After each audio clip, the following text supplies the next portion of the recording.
Okay, let's talk about a case today that honestly feels like it was ripped straight from a horror script. We're talking about the truly chilling story of Cassie Jo Stoddart. She was just 16, a junior in high school, living in Pocatello, Idaho.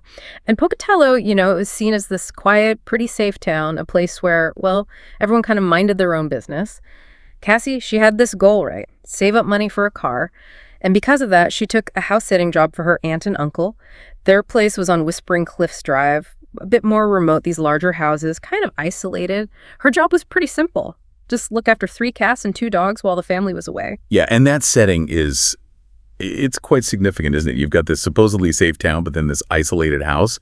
That contrast, it often gives people a false sense of security. It makes the horror, when it does happen, feel so much more, well, shocking, unexpected. Definitely. Like something that should only happen in movies, as you said. So let's go to that Friday night, September 22nd, 2006. Cassie's aunt actually said it was okay for her boyfriend, Matt, to stay over. And Cassie, she was a good kid. Straight A's, responsible, didn't drink, didn't do drugs. Her family trusted her completely. But then Matt decides to invite 2 buddies over, Brian and Torey, to join their movie night.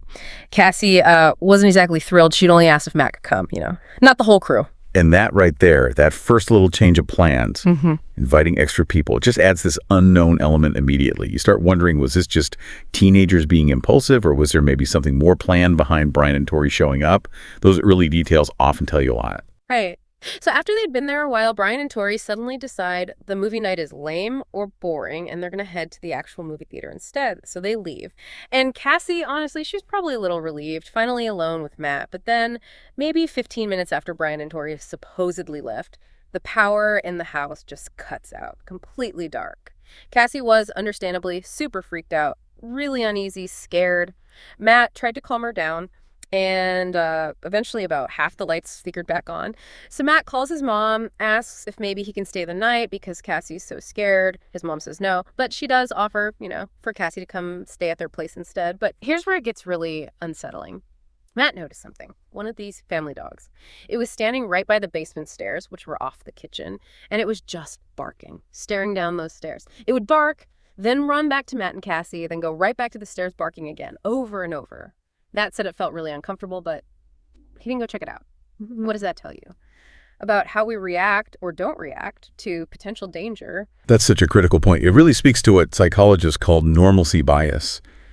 We tend to rationalize things, especially in places we think are safe. The dog's behavior, that's a primal alarm system going off, right? But without seeing someone or hearing something concrete, Matt's brain probably just dismissed it. He felt uneasy, sure, but the lack of an obvious rational threat meant he overlooked what was, looking back, a really clear warning. Yeah, chillin'. So 11:00 TM rolls around. Matt's mom shows up to get him. Matt tries one more time. Mom, Cassie's really scared, but still no dice. And Cassie, feeling like it was her job, her responsibility to stay with the animal she was being paid to watch, she decides not to go to Matt's. She stays. So Matt leaves. Just a few minutes later, Cassie's all alone, lying on the couch, maybe trying to have her own little movie night, and then the lights start flickering again. On, off. And then they go out completely. She just stayed on the couch, too scared to move, too scared to investigate the darkness. Fast forward 2 days, Cassie's aunt, uncle, and their 13-year-old cousin get back home. The cousin goes in first. Right away, she notices the front door is unlocked, which was really weird for them. She walks into the living room, and she finds Cassie stabbed to death, lying in a pool of blood on the floor. She screams. The family calls 911 immediately. Yeah, and for investigators arriving at a scene like that, the initial picture starts forming very quickly. You see nothing valuable taken, jewelry, TVs, all still there. So robbery, probably not. And crucially, no forced entry. That points very strongly towards Cassie knowing your killer or letting them in, or maybe they were already inside. It narrows the focus significantly. The autopsy confirmed the brutality. Cassie had been stabbed around 30 times. 9 to 12 of those wounds were fatal. It just screamed personal attack, frenzied. So investigators, naturally, they first focus on Matt. He was the last known person to see her alive, and to them, he seemed, well, super suspicious was the word used. Showed almost no emotion. Didn't cry, didn't seem particularly shocked, just blank. Matt tells them about Brian and Torey leaving early, supposedly for a movie, and he mentions calling Torey later that night, and Torey was whispering like he was in a theater. So the spotlight shifts to Brian and Torey. Investigators start digging into them. They find out these two were huge movie buffs, obsessed with horror movies, making their own films, always recording themselves. Brian, apparently the more outgoing one, had this really big crush on Cassie, but she wasn't interested. She was with Matt. Brian saw himself as a loser, an outcast, struggled to fit in.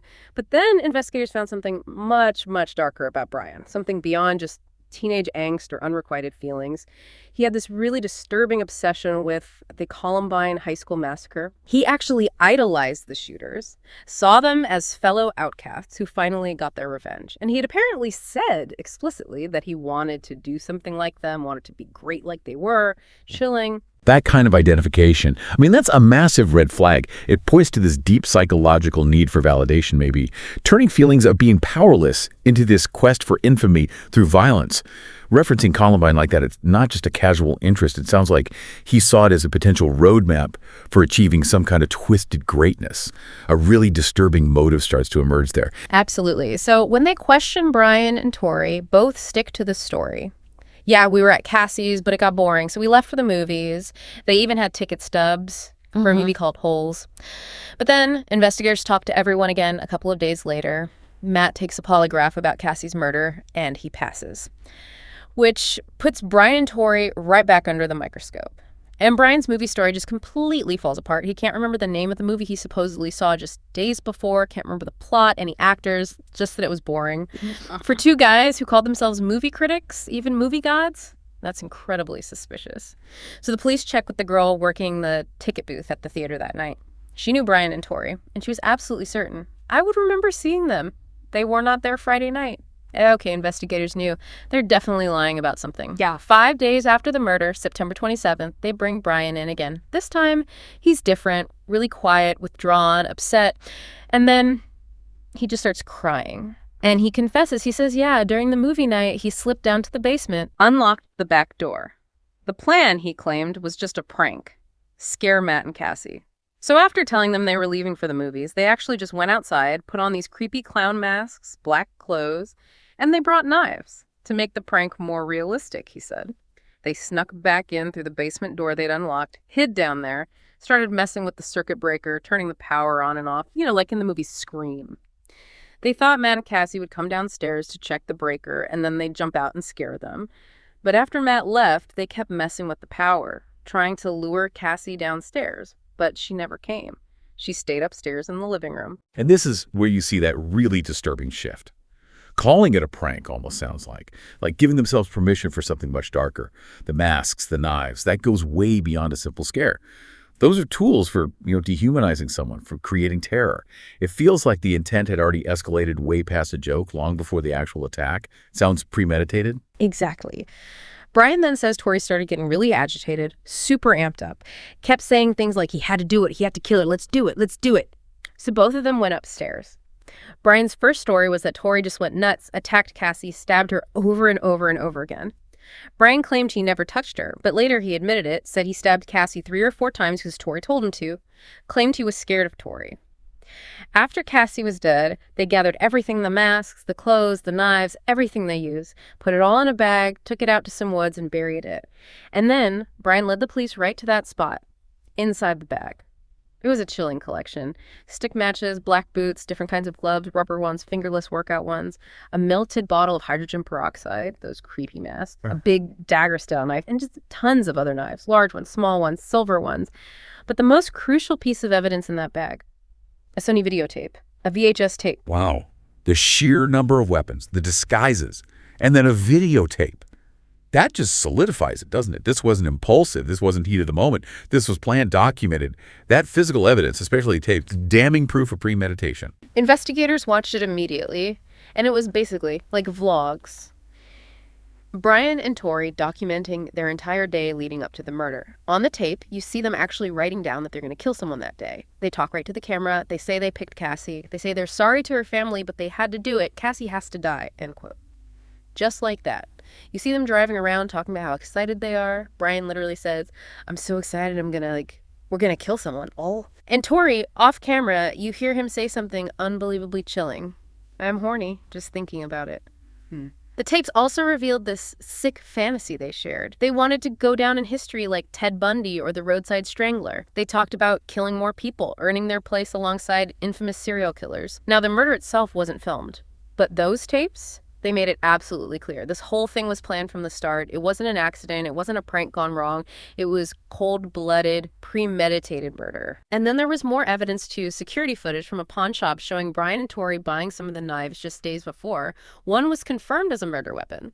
So September 27th, 2006, same day Brian confessed, both boys are arrested.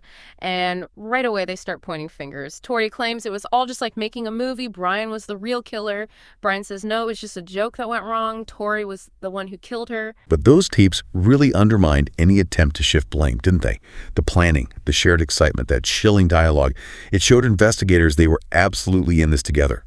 Even if they argued about who struck the fatal blow, the videos proved a shared intent to kill. They were, without a doubt, partners in this crime, co-conspirators. At trial, their defense lawyers tried to argue the tapes were just them acting, making their own horror movie.